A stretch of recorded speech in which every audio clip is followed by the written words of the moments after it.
नमस्कार मित्रांनो, आज आपण पाहणार आहोत एका नवीन पुस्तकाची ओळख। पुस्तकाचे नाव आहे समिधा। लेखिका आहेत साधनाताई आमटे। बाबा आमटे यांचं कार्य आपल्या सर्वांना माहितीच आहे, परंतु त्यांना साथ देणाऱ्या, प्रत्येक प्रसंगी त्यांच्या पाठीमागे भक्कमपणे उभा राहणाऱ्या साधनाताई आमटे यांच्याविषयी आपल्याला जाणून घ्यायचं असेल तर आपण हे पुस्तक नक्की वाचायला हवं। पुस्तकाचं नावच सर्व पुस्तकांपेक्षा वेगळं आहे, समिधा। समिधा याचा अर्थ असा होतो की ज्यावेळी यज्ञकुंडामध्ये यज्ञ प्रज्वलित करण्यासाठी जे साहित्य वापरलं जातं त्याला समिधा म्हणतात। बाबा आमटे यांनी समाजकार्याचं जे व्रत हाती घेतलेलं होतं ते व्रत किंवा ते कार्य प्रज्वलित करण्याचं काम कोणी केलं असेल तर ते साधनाताई आमटे यांनी। प्रत्येक यशस्वी पुरुषाच्या पाठीमागे एका स्त्रीचा हात असतो हे आपण ज्यावेळी म्हणतो त्यावेळी या पुस्तकाची आठवण येते आणि या पुस्तकामध्ये आत्मचरित्राच्या रूपाने साधनाताई आमटे यांनी आपलं पूर्ण आयुष्य या आपल्या वाचकांपुढे वाचण्याचा खूप सुंदर प्रयत्न केलेला आहे। सुरुवात करावी या पुस्तकाची वाटते त्याच्यामध्ये मला सुरुवातीचा एक प्रसंग सांगावासा वाटतो, तो म्हणजे बाबा आमटे आणि साधनाताई आमटे यांचं लग्न कसं झालं त्याबद्दलचा। बाबा आमटे यांनी सुरुवातीला लग्न न करण्याचा निर्णय घेतलेला होता, परंतु इंदू घुले म्हणजेच साधनाताई आमटे यांना पाहिल्यावरती बाबा आमटेंनी ठरवलेला जो निश्चय होता तो मावळतो आणि ते लग्न करण्याचं ठरवतात।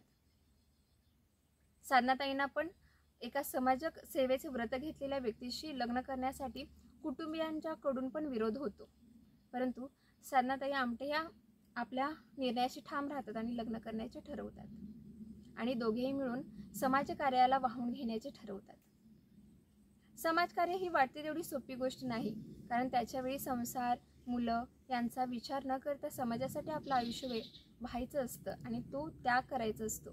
मग साधनाताई पण सुरुवातीपासून आपण बघतो आनंदवन असू देत, महाआरोगी सेवा समिती असू देत, गोकुळ असू देत, त्याचप्रमाणे हेमलकसासारखे प्रकल्प असू देत, नर्मदा बचाओ आंदोलन असू देत, भारत जोडो आंदोलन असू देत, या सगळ्यामध्ये नेहमी साधनाताई आमटे ह्या खंबीरपणे उभा राहिलेला आपल्याला या पुस्तका वाचत असताना जाणवतं। आनंदवन हे ज्यावेळी जंगल होतं आणि त्या जंगलामध्ये वाटही नव्हती, त्यावेळी त्यांच्याबरोबर चालायचं, एक झोपडी बांधून त्यांचे आपल्या मुलांना घेऊन तिथं राहायचं, हा ज्यावेळी त्या निर्णय घेतात तो निर्णय खरंच खूप धारिष्ट्याचा होता किंवा धाडसाचा होता। त्या जंगलामध्ये साप, विंचू, त्याच्यानंतर कोल्हे, वाघ, लांडगे, अजगर या सर्व प्राण्यांचं वास्तव्य होतं आणि याच्यामध्ये आपल्या नवऱ्यासोबत आपल्याला राहायचं आहे, त्यांच्या प्रत्येक कार्याला आपल्याला साथ द्यायची आहे आणि ते कार्य करतात त्यांना अप्रत्यक्षपणे आपण पाठीमागून त्यांना खंबीरपणे साथ द्यायची आहे हा विचार त्यांच्या मनामध्ये होता आणि ते त्यांनी पूर्णत्वास नेला। त्याच्यामध्ये अजून एक ह्या पुस्तकामध्ये असा उल्लेख आहे की ज्यावेळी आनंदवनमध्ये अनेक कार्यसेवक होते जे बाबा आमटे यांना मदत करायचे याच्यामध्ये, त्यांचा सगळ्यांचा स्वयंपाक साधनाताई एकट्या विना तक्रार करत असायच्या। त्याचप्रमाणे दुधासाठी ज्या गायी सांभाळलेल्या होत्या त्यांची धारही साधनाताई काढत होत्या।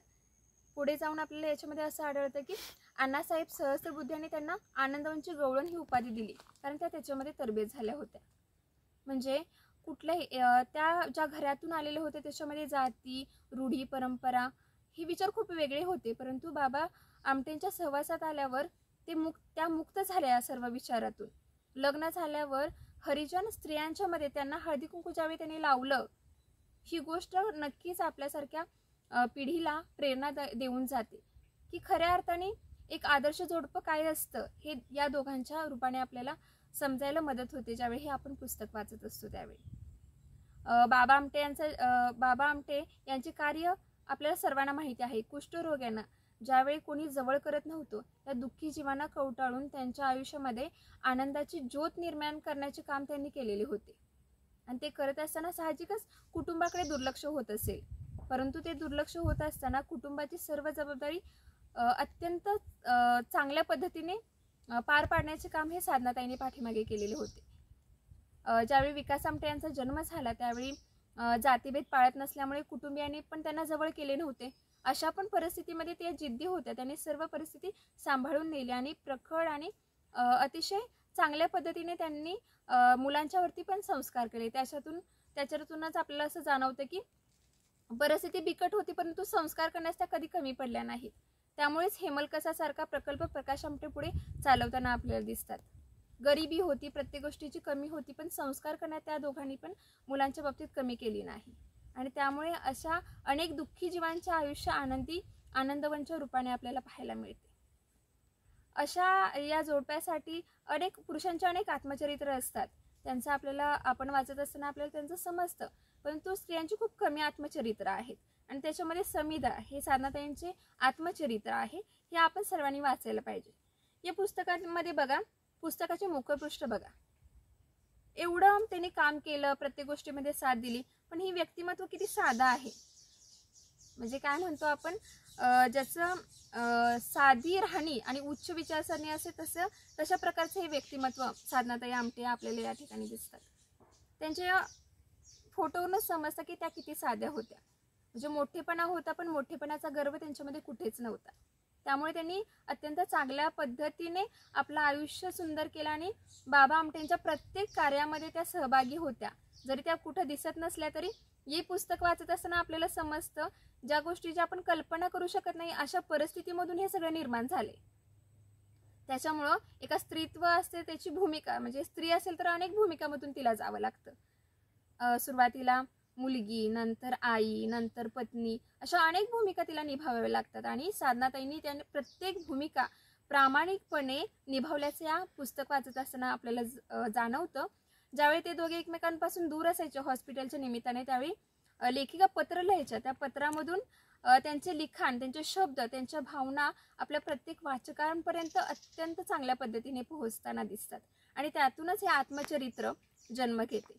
त्यामुळे स्त्रीत्वाची ताकद काय असते, किंवा आपल्या नवऱ्याला साथ देणं काय असतं, किंवा एक पुरुष यशस्वी होत असेल त्याला कशी साथ द्यायची असते, कसं खंबीरपणे उभं राहायचं असतं, हे जर आपल्याला समजून घ्यायचं असेल तर आपण नक्कीच समिधा साधनाताई आमटे यांचं आत्मचरित्र वाचायला पाहिजे असं मला वाटतं.